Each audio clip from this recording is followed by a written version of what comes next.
Holy f***. Why is this so hard to open? Wait, why am I acting like I'm 12 years old just for the sake of a bad joke to open this video? I am 22. This should be a piece of cake to open. What?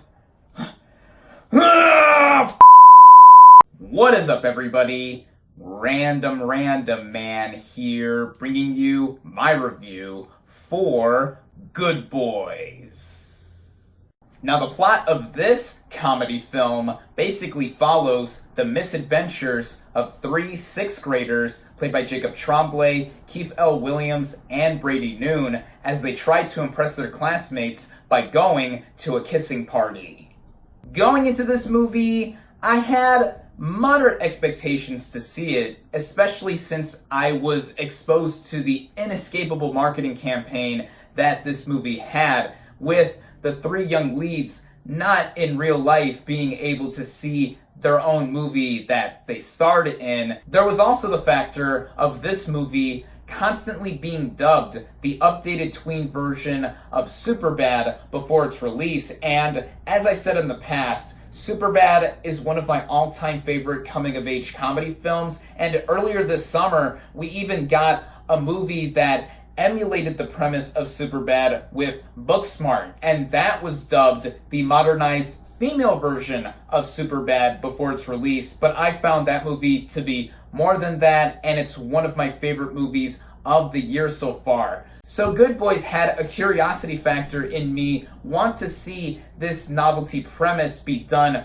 to a younger extent with its hard R raunchy humor. Starting out with the cast and their performances, we have our three young leads, Jacob Tremblay, Keith L. Williams, and Brady Noon. Starting out with Tremblay, of course, we all know and love him as the young boy lead in 2015's Room, where he played opposite Brie Larson. He was amazing in that film, and he was also amazing in Wonder from a couple of years ago. This guy has really been growing into a really taut actor in his own right, and I thought he did a pretty good job in Good Boys. He has a knack for comedy in this film, along with our other leads, Keith L. Williams, who plays Lucas, and Brady Noon, who plays Thor, and I'm actually surprised that this movie doesn't play up the fact that that kid is named Thor and have some MCU references thrown in there. But alongside Tremblay, I thought that Williams in particular stole a lot of the show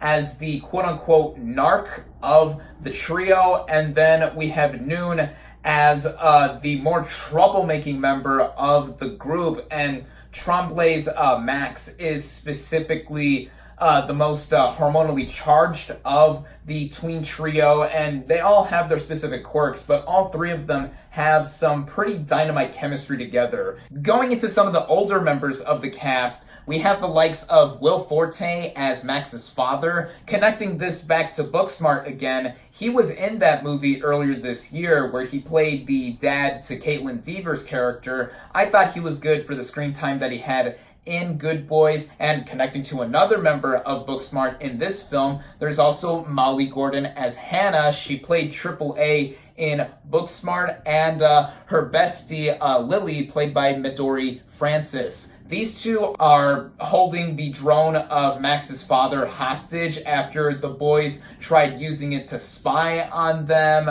I thought these two stood out in some sequences of the film as they're just trying to get some drugs back from the boys in exchange for the drone that they stole. Yeah, they were really funny here. There's also some members of the cast, such as Lil Rel Howery and Retta, that I liked seeing in this film. They were perfectly cast as the parents of Lucas, and there's also Stephen Merchant, who has a pretty funny bit part as well. So I thought overall with the cast here, everybody did a solid job, but the standouts are our three young leads, Tremblay, Williams, and Noon. The writing of this film was done by Lee Eisenberg and Gene Stupnitsky. Stupnitsky specifically also directed this movie, and as I said in the beginning, this movie very much follows the way Superbad does in it following three young people trying to make it in the specific school that they are in, except in this instance, these are three middle schoolers who have just started 6th grade, as opposed to Superbad following some high school seniors at the tail end of their time there before college. But in any sense, we see them in some of the shenanigans that they go through, and ultimately they are just trying to go to a party, and some things do get in the way of that. A lot of it is filled with a bunch of hard R raunch, as the movie's marketing campaign made it so clever in this film being rated R. That also makes for this movie to have some immature humor throughout, and I both mean that in the literal sense and in the fact that these kids don't know what they're saying and doing half the time, whether it involves sex, drugs, what have you. That gives this movie a bit of a lighthearted tone, to say the least. And while I found myself laughing across this movie's running time, a lot of the jokes were given away in the marketing material leading up to this film's release. That's one thing I do have to knock this film for, as like I mentioned earlier, it was inescapable to see the movie's marketing material and not see a bunch of the funny moments be given away right then and there. But I will say that two of the best gags of this film were not given away in any of the trailers here, so I won't give that away here. But yeah, some of the best bits of this movie, including the final sequence, were given away in the trailers, but I still found them to be humorous in what they did in driving the narrative forward. And this movie also attempted to have some heart thrown into it. Now, something like Superbad and Booksmart would have something to it that would center it back as a whole, in it being about the relationship between our main characters here. And like I said, with the lighthearted tone, I did find that to be something that really made the movie grounded. But at times, I felt that the heart was forced into this movie. It was something that I didn't think paid off until the end of this film.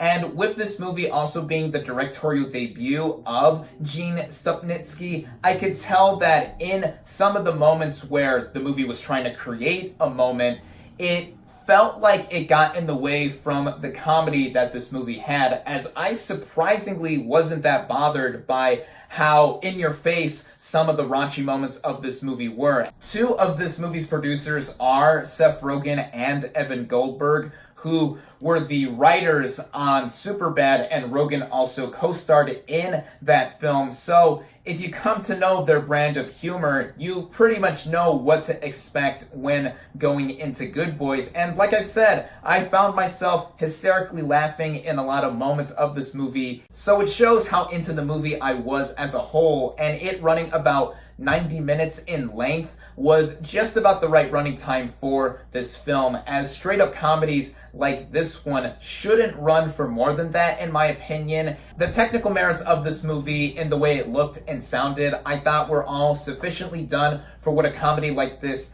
had to do in those departments. When it is all said and done, I found myself enjoying Good Boys. Is it as deep of a coming of age of sorts comedy like Superbad or Booksmart? I wouldn't say so. But if you know what you're getting into with the hard R raunchy aesthetic that this movie carries, you will find yourself having a good time. And if you're bringing any kids with you, good luck. To wrap up my thoughts, Good Boys comes recommended. My final verdict for Good Boys is 3.5 out of 5 stars.